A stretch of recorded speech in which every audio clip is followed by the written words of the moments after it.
This is TechCrunch.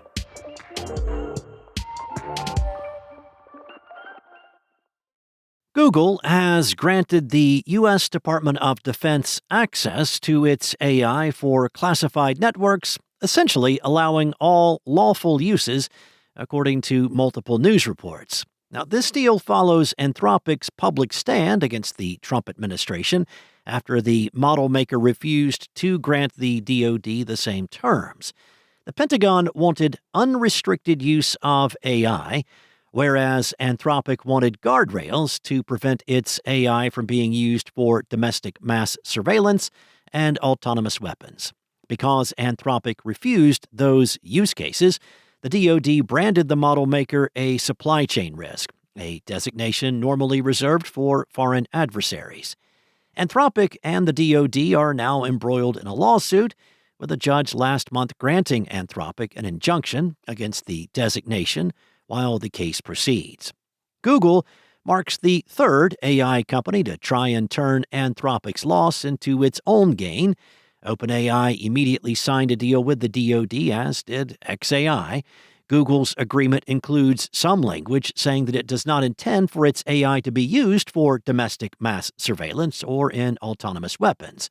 That's according to a Wall Street Journal report, which is similar to contract language with OpenAI, but it is unclear whether such provisions are legally binding or enforceable.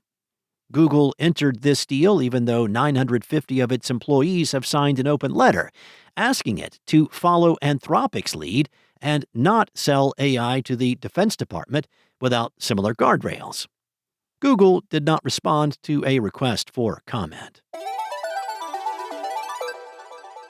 Well, Apple's recent crackdown on vibe coding apps has not held up Lovable's launch of its no-code AI app builder, which is now available as a mobile app on Apple's and Google's app stores.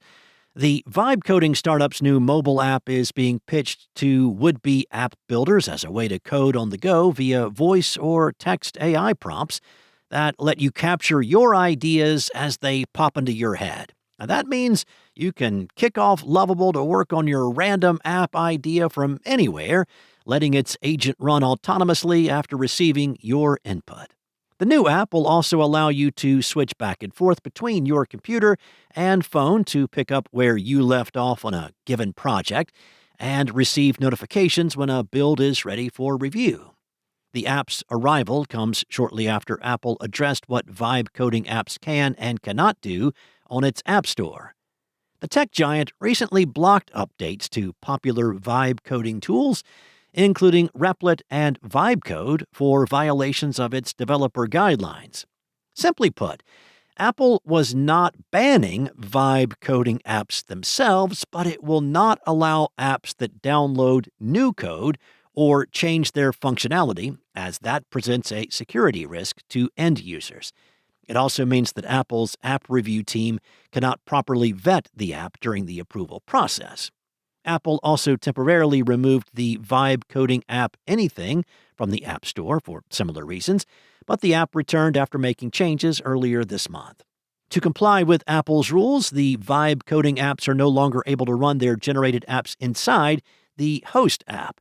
Instead, those app previews were moved to web browsers. Lovable has also seemingly complied with these rules, as its new app touts the ability to turn ideas into working websites or web apps. That's all for now. For more stories like these, go to TechCrunch.com.